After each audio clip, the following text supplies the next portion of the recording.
이제 PT 83장 분량인데요. 마지막 영상입니다.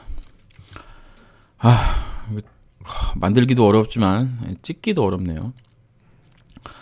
자, 이제 임상 기간에 대해서 한번 생각을 해보도록 하겠습니다. 회사에서 제공한 자료를 보면 조인트 스템, 히알루산, 코르스테이드랑 그다음 히알루산 단독 투여 압도적인 효능이 나타나 있는 걸로 이제 나와 있는데요. 아까도 말씀드렸지만 이게 경향성은 파악할 수 있고, 물론 이제 그 바스 감소율이 퍼센트이기 때문에 충분히 그냥 절대값으로, 그러니까 감소한 바스랑 워맥이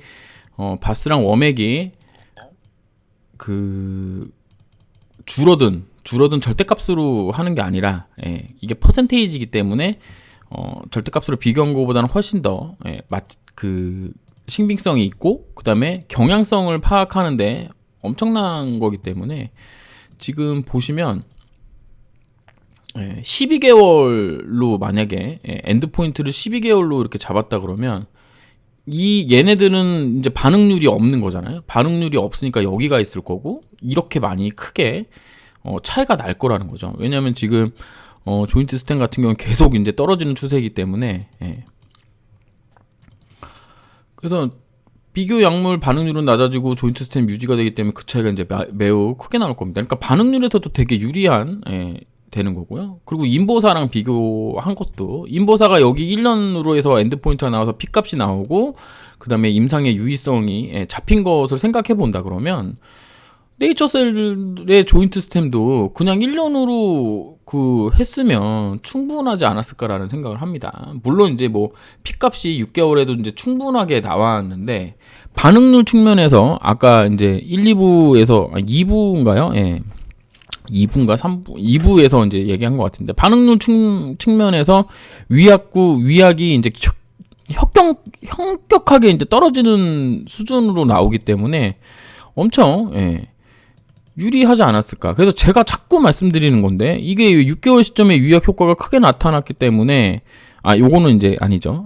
아까 이제 그거 말씀드렸던 6개월의 위약 효과가 6개월에 가장 크게 나오는에도 불구하고 우리 약이 얘보다 더 유리하다라고 주장하는 것과, 12개월 후에 위약이 이렇게 효과가 없고 반응도 없는데 우리 약은 계속 있다. 이 차이를 설명하는 게 시나커가 맞는데 이게 더 유리하지 않았나라고 개인적으로 생각한다는 겁니다. 위약이 가장 효과가 좋을 때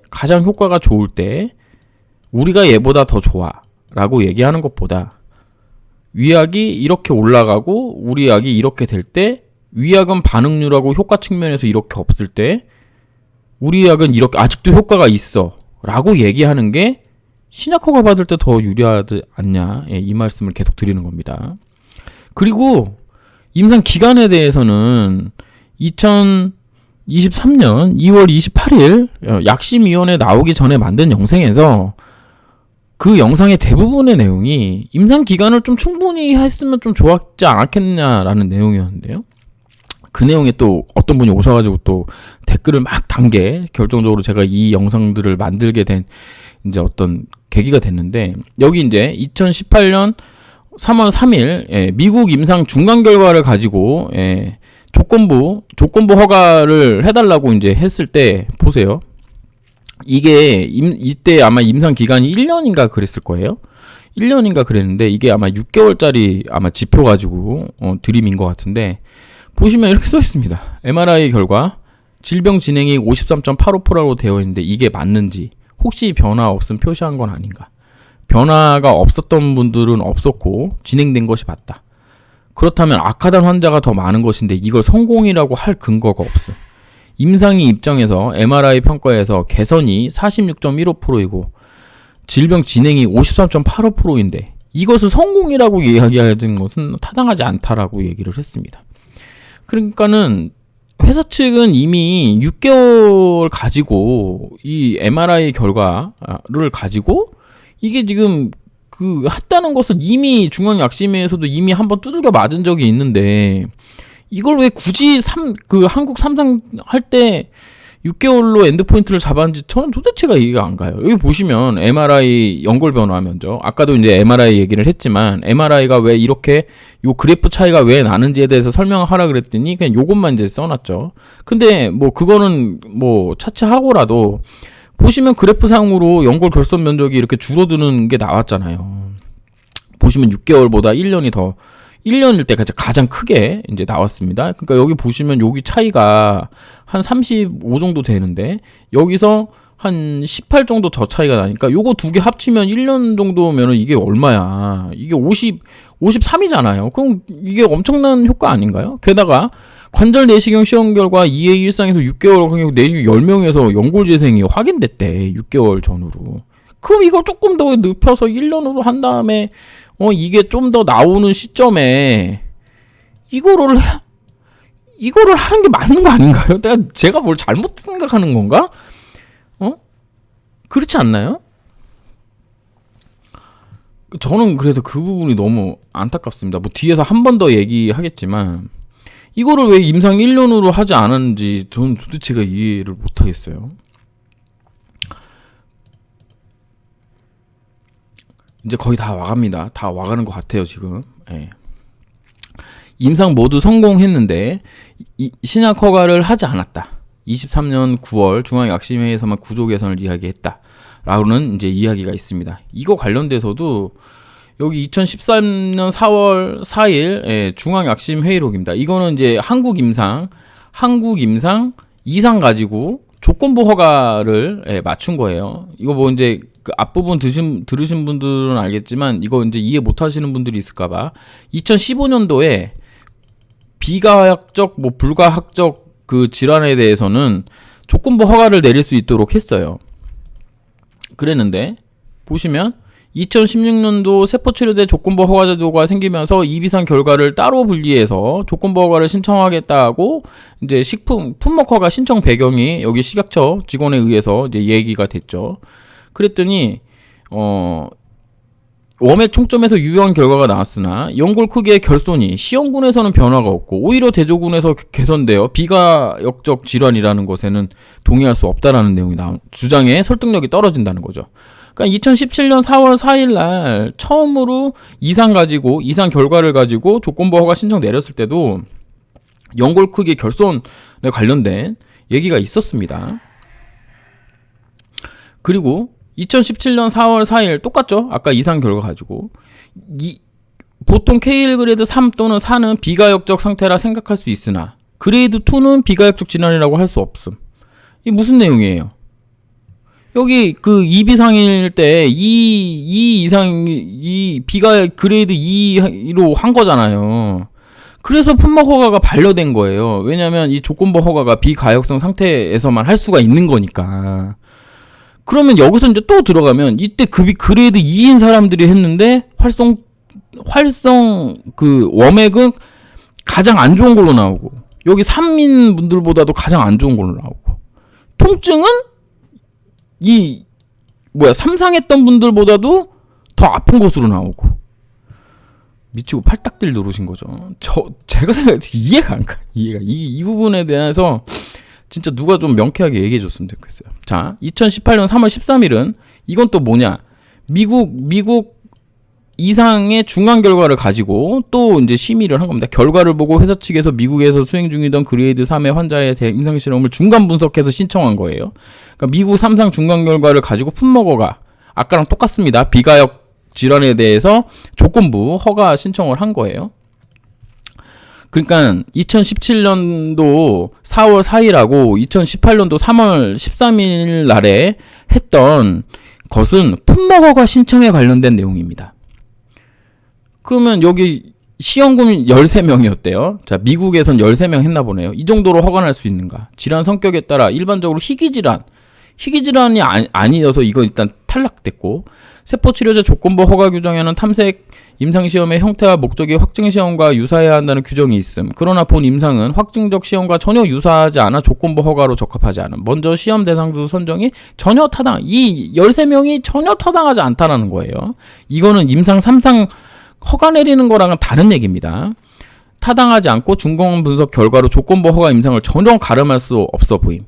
말씀에 동감함. 임상시험이 위약 효과, 평가지에 의한 삐뚤림, 질병 상태 등을 고려해야 되는데 시험군만의 전후 비교는 타당하지 않음. 조건부라고 해도 허가를 위해서는 동시 대조군으로 비교된 이 임상의 이해에 필요한 과학적 기준이 만족한. 또한 이 임상의 가치 이렇게 표본수가 적을 경우 MRI 결과 등을 통해 임상적 퀄리티를 입증해야 되는 것으로 보이는데 MRI 유효 판정 기준이 36%라고 했는데 이에 대한 임상적 기준이 있는가? 이거 아까 똑같은 거죠. 질병 진행이 53.85. 예. 나아진 사람이 40 몇 점 몇 프로. 그러니까 미국 임상 퀄리티를 언급하면서 MRI 판정 수치를 문제 삼았습니다. 유효가 36%, 질병 진행이 85%.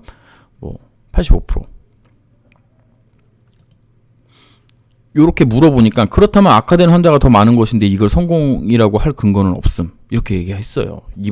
이분이 얘기한 다음에 이렇게. MRI도 처음에 2017년도 4월 4일, 2018년도 3월 13일 중앙약심위원회에서도 구조 개선 이런 부분들을 언급 안 한 건 아니라는 얘기를 지금 드리는 겁니다. 자, 2018년 11월 20일 중앙약심회의록입니다. 이거는 뭐냐면 임상 디자인 관련된 거예요. 이 임상 디자인은 뭐냐면 비가역성으로 조건부 신청한 게 지금 앞에서 두 군데에서 이제 빠꾸 맞았잖아요. 그래서 요거 가지고 이제 삼상을 하겠다는 거예요. 보세요. 이 18년 11월 22일 중앙약심회에서 그 조건부 허가를 위한 3상을 진행하는 거에 있어서 뭘 요구하는지. 평가 변수는 구조 개선의 경우 바스와 MRI 모두 평가하는 것이 적절하다고 얘기를 했고, 더구나 공개 임상인데 주관적 변수인 워맥이나 바스만 평가하는 것은 적절하지 않다라고 했습니다. 이게 3상 그 디자인할 때 얘기 나온 거예요. 대조군 적절성에 대해서는 미세 천공성이 적정하지 않은 의견, 카티스템과 비교하는 것이 적절함, 신천사 수를 그 카티스템 결과를 참조하는 것이 어떠한가, 카티스템을 대조하는 것이 적절함, 시험군 카티스템 미세 천공성 상군으로 설정, 대조군을 이렇게 설정하라고 그랬다고요. 네? 2018년 11월 20일 세포치료제 조건부 허가를 위한 임상실험의 계약 타당성에서 조건부 허가를 위한 타당하지 않다. 뭐다? 여기 구제약은 적절하고 병용약물은 좀 더 엄격하게 제한하는 것까지 얘기를 해서, 만약에 조건부로 임상 3상을 설계한 경우에는 대조군을 어디? 시험군, 카티스템, 미세천공술 3군으로 하라고 한 거예요. 카티스템은 이미 오래전에 승인된 제품으로 연골 재생이 확실하게 나와 있는 거고, 미세천공술은 이거는 이제 그 연골 결손된 부분들한테 한 카티라이프를 말하는 것 같은데요. 그때 한 90% 넘게가 연골 재생이 됐던 부분입니다. 이것들을 대조군 3군으로 넣어가지고 하라 그러니까 이걸 하겠어요? 네이처셀이? 안 했단 말이에요. 그래서 어떻게 했냐? 2018년 12월 4일 중앙약심회의록에 똑같이 3상을 신청합니다. 똑같이 3상을 신청하는데 이 3상은 뭐냐면 국내 이상 결과를 가지고 3상을 신청하는 거예요. 그랬더니 식약처에서 MOA 메커니즘 오브 액팅입니다. 자체가 구조적 개선을 볼 수 있는 메커니즘이 아닌 것으로 생각함. 그러면 구조 개선 평가가 항목이 아닐 가능성이 여기 식약처 발언에서 좀 나와 있는 거예요. 여기서도 바스는 임상적으로 유의하지 않다라는 거 나왔습니다. 단해 투여로 24주 효력을 평가. 이 엔드포인트가 24주라는 얘기입니다. 이 2018년 12월 4일에도 바스는 왜 그런지 모르겠는데 23년도에 제출한 회사 측 자료로는 임상적으로 유의하다는데 왜 이 평가위원들은 아니냐고 했나는 말이죠. 예. 2018년 12월 4일 중앙약심회의에 바스 효과 차이는 15점은 매우 적다. 예를 들어 감기약만 먹어도 20점인데 이게 가능하냐? 이게 세포치료제 결과만 이용해야 되느냐? 그보다 임상적으로 유의한 값을 인용한 것이 더 중요해요. 이상의 차이가 임상적으로 유의하다고 할 수 없음. 참고만 할 수 있음. 그렇다면 다른 약물 이렇게 효과가 확실한 결과, 효과 크기가 타당한지 한 번 더 고려해. 문헌을 보면 바스 15점을 효과 크기로 잡는 것은 적절하지 않음. 여긴 또 적절하지 않대. 중앙약심회의록에서 전문가들 통해서라도 타당성을 밝혀야 함. 병용 허용 약물 항목 중에 임상 결과를 해석으로 영향을 미치는 경우가 문구가 모호하며 이 경우에다.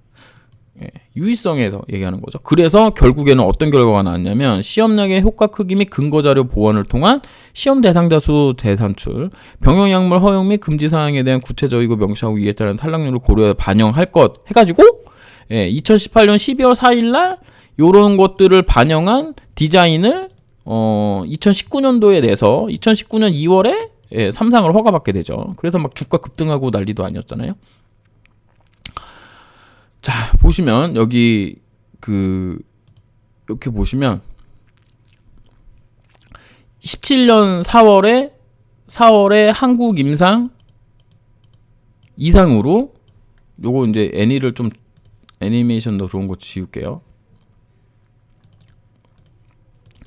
한국 임상 이상 실험으로 조건부 허가 신청을 했어요. 여기는 미국 이상 중간 평가로 조건부 했는데 다 빠꾸 맞았죠. 빠꾸 맞고 요거 가지고 조건부 허가를 위한 임상 시험을 또 했어요. 요거는 뭐냐면 조건부 허가를 위한 임상 시험이에요. 그러니까는 그 조건부 허가를 위한 임상 시험을 신청했다가 요게 카티스템 뭐 미세천공술 대조군까지도 넣으라 그러니까 이게 좀 빡신 거야. 그러니까 11월 20일에서 12월 4일이면은 보름 정도 되는 거잖아요. 15일 만에 한국 이상 결과로 3상을 청구한 겁니다. 3상을 청구해서 심의를 해서 요게 나온 거예요. 무슨 얘기인지 이해하시겠죠?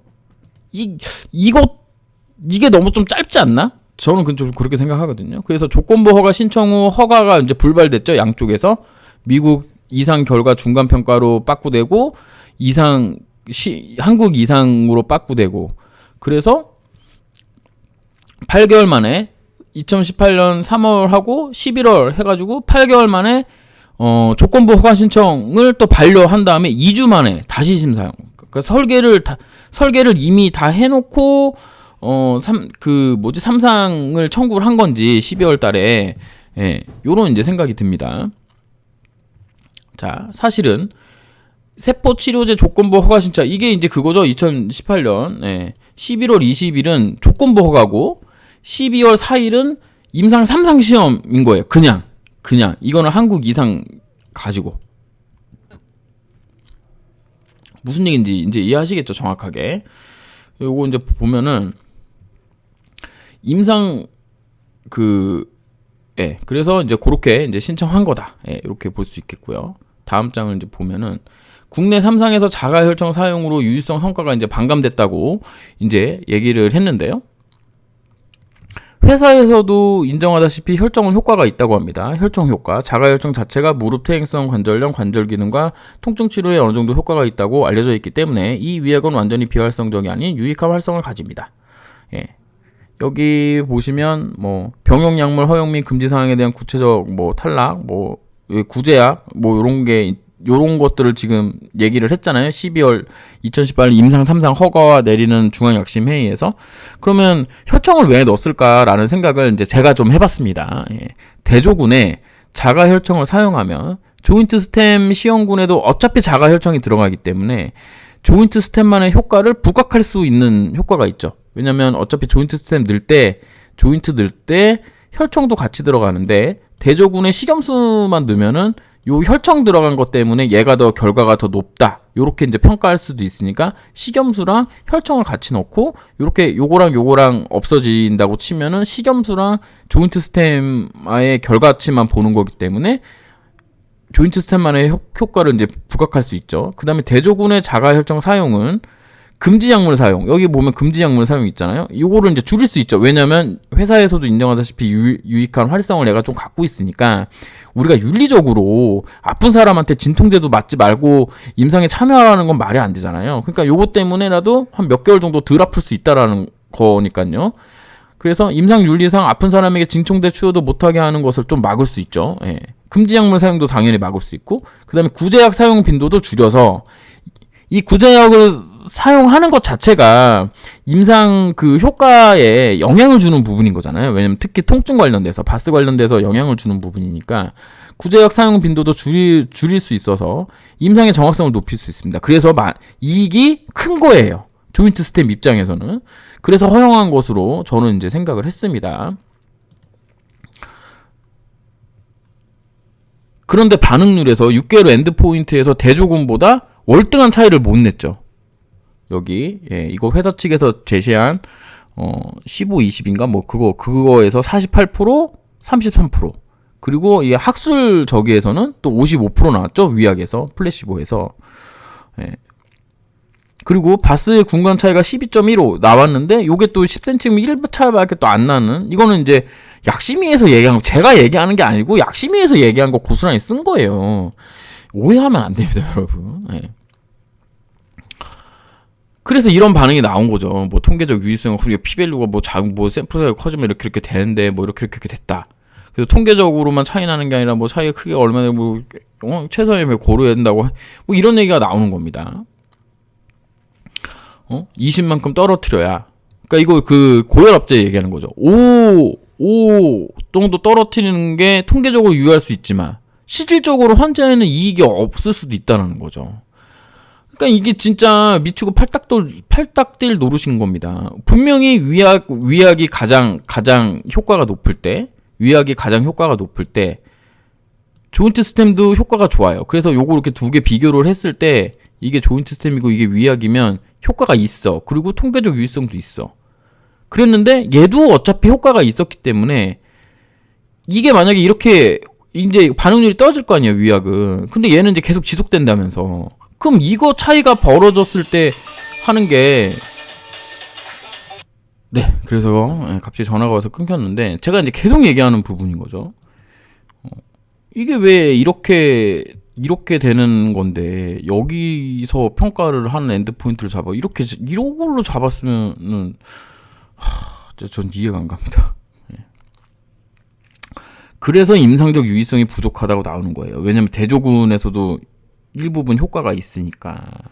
대조군 효과가 가장 좋을 때 그거보다 더 좋다고, 그게 아니라 내 약이 가장 좋을 때, 이거 뭐 계속 얘기하는 거라 넘어가겠습니다. 게다가 이제 인보사에서 식염수 관련된 부분을 또 이야기를 했죠. 우리 또 여기서 요렇게 6개월, 뭐 요렇게 뭐 9개월, 뭐 요 정도 활성화 되는데, 뭐 혈청도 따로 뭐 이제 표 제시한 게 있었는데 그 부분은 그냥 뺐습니다. 그래서 제가 이제 저기 한 거는 뭐냐면 2016년도에 끝났잖아요.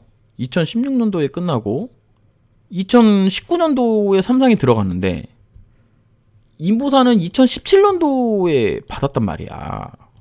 그러면은 이런 결과를 회사 측에서도 알고 있었을 텐데 이걸 또 왜 그냥 이렇게 했을까 라는 생각도 좀 해봅니다. 뭐 어쩌겠어요. 지금 뭐 이런 상황인데. 그러니까 쌀라인에서 분명히 여기도 이제 이상에서 식염수 가지고 한 걸로 이렇게 차이가 난다는 걸 본인들도 알고 있었잖아요. 근데 여기가 이제 차이가 많이 난 거지. 여기 군간 차이가 15가 난 거지. 그래서 자신 있게 이거를 했는지는 모르겠는데 이비상은 2였잖아. 그러니까 저기 이해가 안 가는 거야. 이게 회사도 분명히 뭔가 이거 좀 저는 진짜 이해가 안 가요. 그러니까 이게 2였고 삼상은 이게 더 높게 나올 거라고 생각을 했을 수도 있겠죠. 어쨌든 진짜 베이스라인은 제가 아무리 짱구를 굴려봐도 이해할 수가 없습니다. 꼭 그 CRO 대표님한테 이 부분에 대한 명쾌한 과학적 설명을 달라고 좀 말씀해 주시기 바랍니다. 이제 다음 장이 이제 희망인데, 제가 원래 그 네이처셀 영상을 원래 이거를 만들고 있었어요.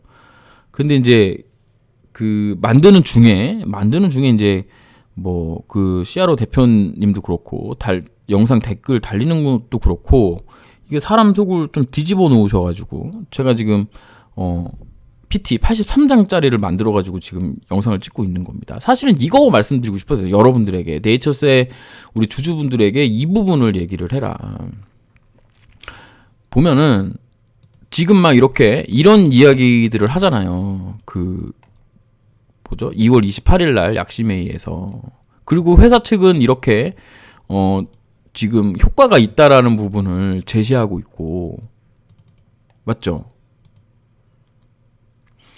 회사의 결과가 회사 측에서 제시한 결과가 이거가 나왔고, 그 다음에 P밸류도 나왔잖아요. P밸류도 나와서 통계적 유의성도 나왔고, 실제로 9월달 약심위에서 회사 측 설명을 듣고 그 앞부분에서도 말씀드렸지만 유의하다고 얘기를 했죠. 물론 이제 숙제가 있기는 했습니다. 숙제가 있기는 했지만 그 부분에 대해서 이제 이야기를 했는데, 그러면 이게 지금 식약처가 결정적인 실수가 있는 게 아닌가. 이거는 제가 인보사를 하면서 발견한 부분이고, 그 부분이 실제로 바뀌어가지고 승인이 난 부분이 있었기 때문에 여러분들에게 이 부분을 얘기하고 싶었어요. 사실은. 볼게요.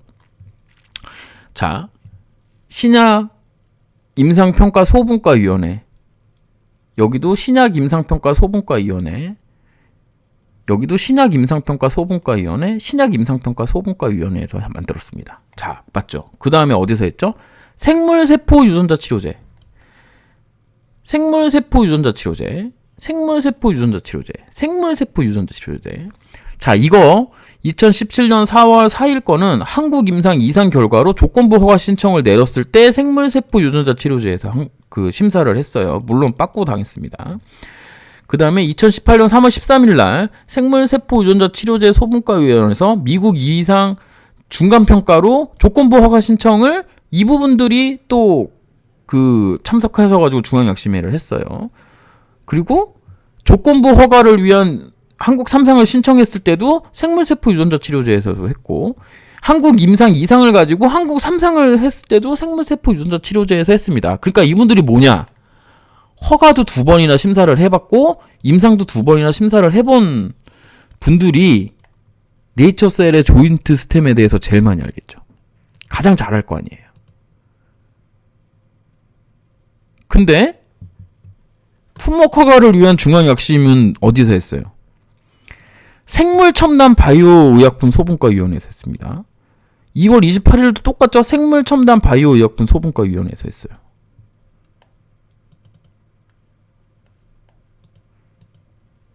뭐 이상하죠? 자, 다시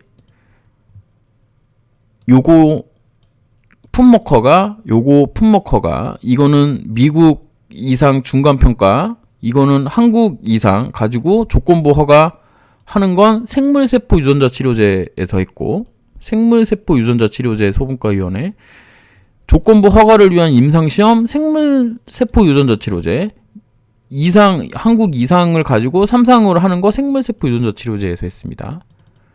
근데 어디서 했다? 심사, 품목 허가는 생물첨단 바이오의약품 소분과위원회, 생물첨단 바이오의약품 소분과위원회에서 했어요. 이 두 개가 달라요. 이 부분을 여러분들이 어필을 하셔야 돼요. 제가 생각할 때 네이처셀 분들이 얘기하는 건 이 부분을 가지고 여러분들이 얘기를 하셔야 됩니다. 왜 이게 위원회가 바뀌었냐.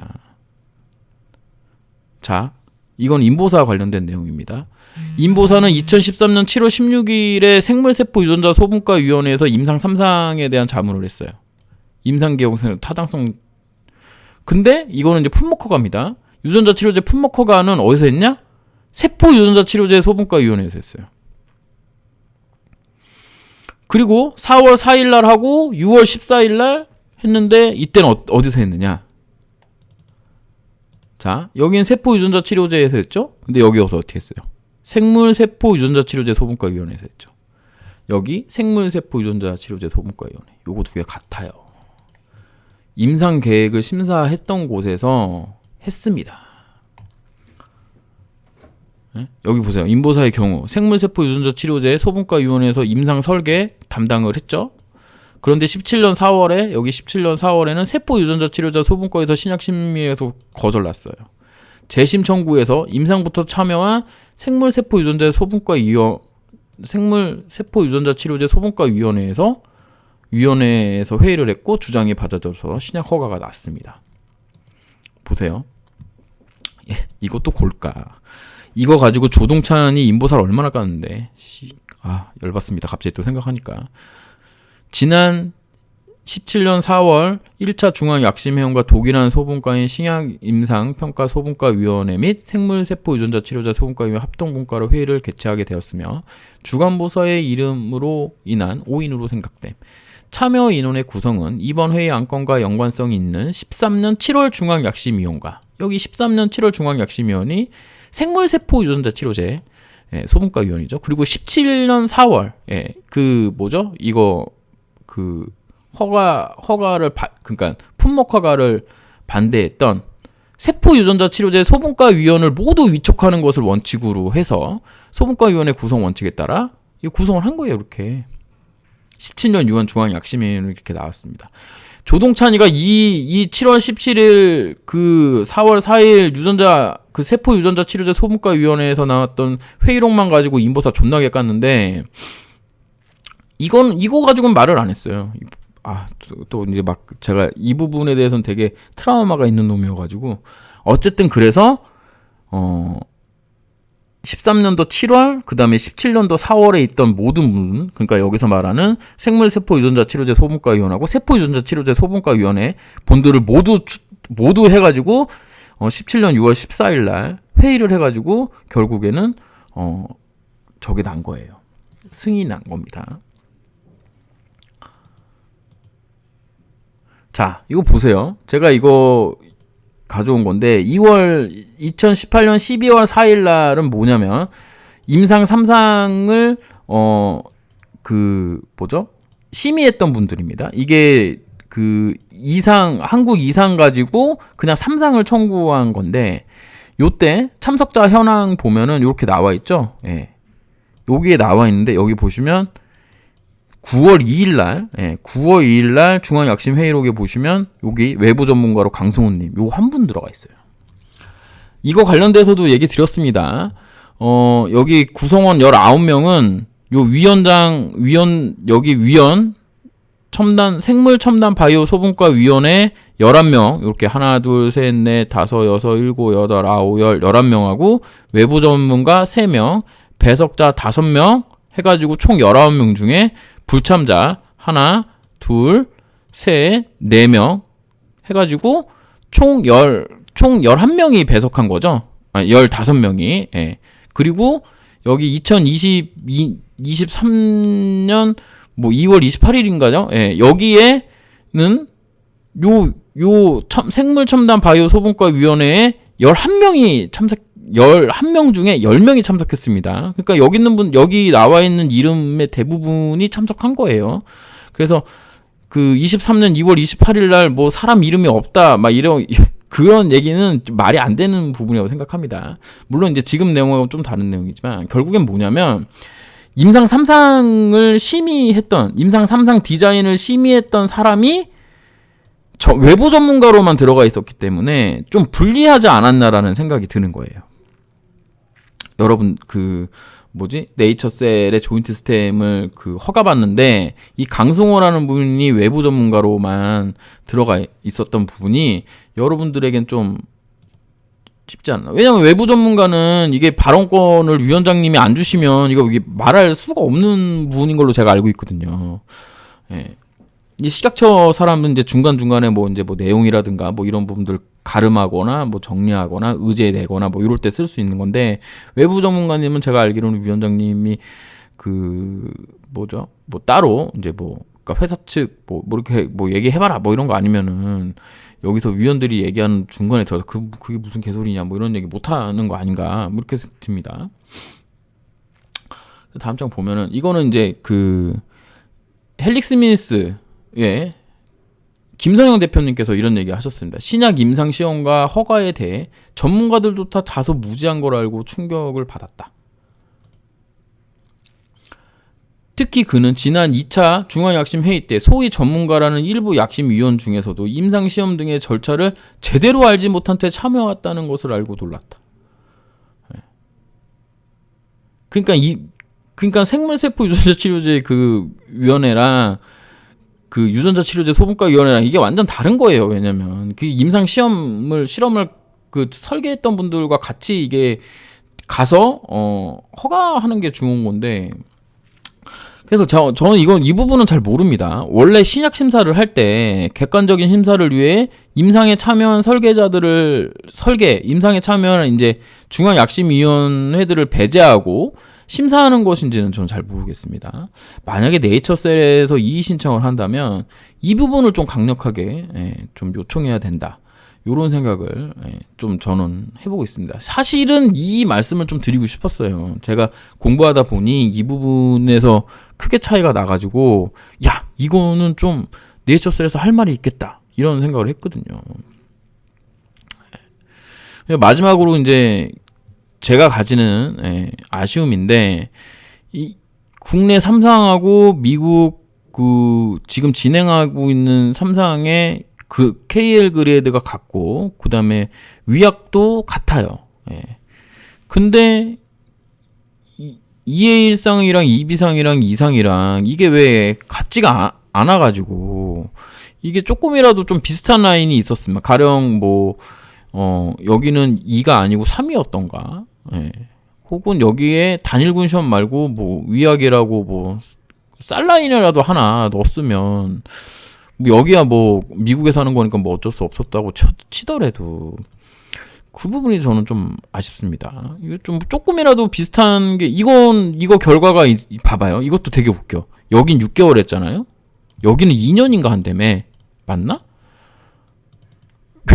엔드포인트가 여긴 2년이니까 여기 국내 3상 했던 것보다 훨씬 좋게 나올 겁니다. 아마 결과가. 미국 이상 시험 디자인군은 1년이래. 봐봐. 미국 이상은 1년 했잖아. 활성대조군은 6개월까지만 평가하고. 그럼 이게 진짜 이상한 게 뭐냐면 한국 3상 들어갈 때 미국 이상은 끝났거든요. 근데 이거를 왜 디자인을 미국 이상처럼 1년을 안 했는지 저는 도대체가 이해가 안 갑니다.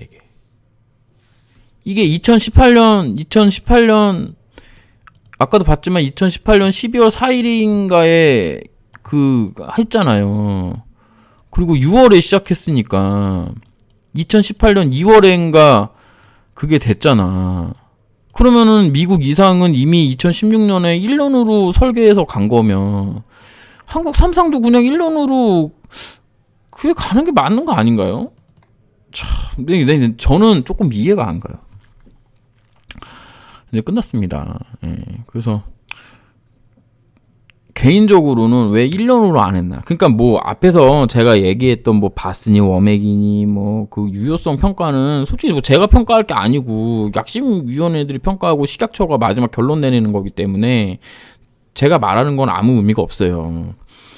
다만 제가 정말 궁금한 건 베이스라인에 대한 것을 좀 알려줬으면 좋겠어요. 저도 이제 똑같이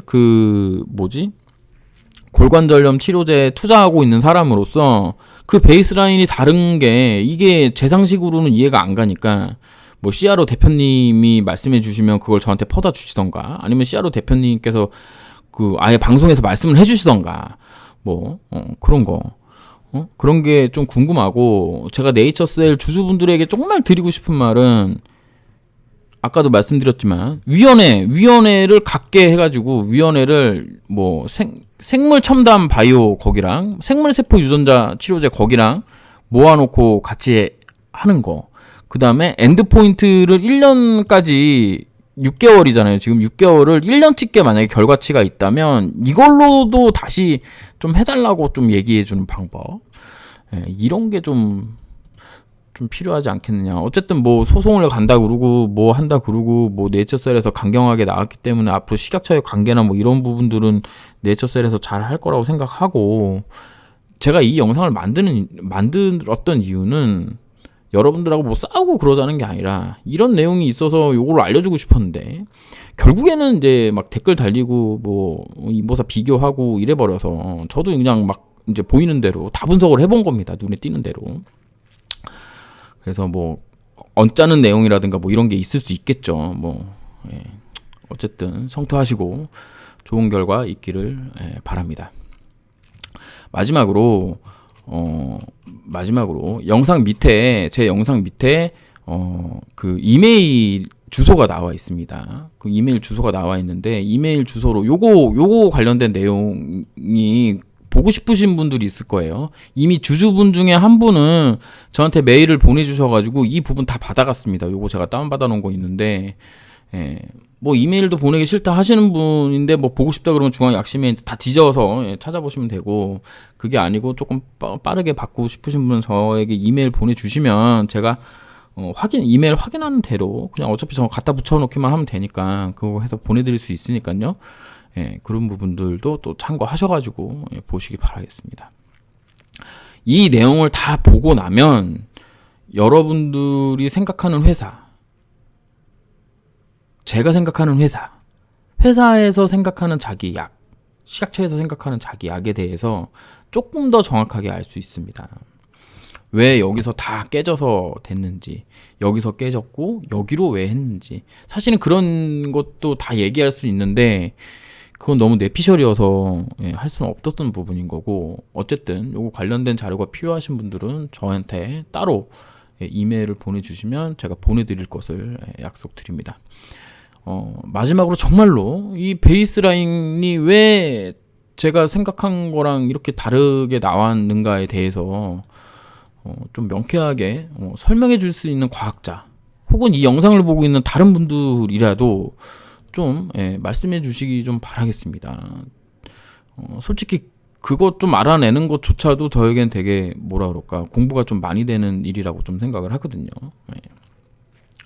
어쨌든 이거 전체 다 들으시려면 시간 되게 오래 걸리실 거고, 저도 이거 만드느라고 너무 힘든데, 어쨌든 이제 영상 끝났으니까요. 모두 성투하시길 바라겠습니다. 마지막 영상이 여기 있네요. 성투하시고 좋은 결과 있기를 바라겠습니다. 감사합니다. 지금까지 찌남 K였습니다.